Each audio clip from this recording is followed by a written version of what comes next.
In Geneva today, U.S. officials are meeting with Iranian officials for a second round of nuclear talks. At the same time, negotiators will try to mediate a peace deal between Russia and Ukraine.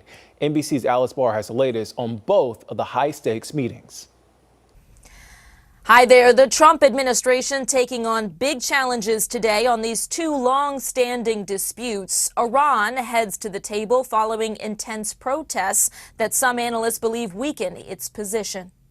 The Trump administration turning to foreign policy today with separate high-level negotiations in Geneva, Switzerland, on Iran's nuclear program and Russia's war on Ukraine. President Trump saying he'll be indirectly involved in the Iran talks. I don't think they want the consequences of not making a deal. They want to make a deal.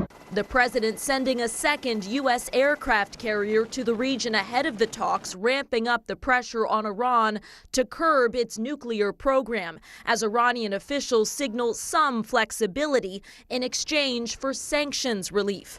The U.S. military buildup in the region follows Iran's violent crackdown last month on sweeping protests. President Trump asked Friday about regime change in Iran. Seems like that would be the best thing that could happen. He's also referenced last year's U.S.-Israeli bombing campaign that badly damaged Iran's nuclear infrastructure, suggesting further military action is on the table without a deal. In retaliation for any attack, Iran has threatened to close the Strait of Hormuz, choking off a critical global oil pathway.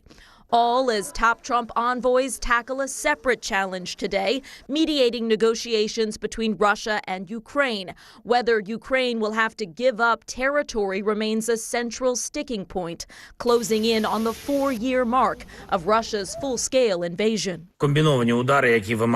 Ukraine's president urging allies to help force Russia to peace, as President Trump called on Ukraine to come to the table fast.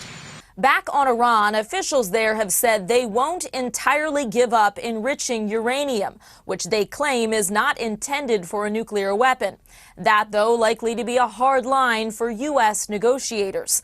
The top Iranian diplomat did meet Monday with the head of the United Nations nuclear watchdog to talk possible cooperation. In Washington, Alice Barr, NBC News.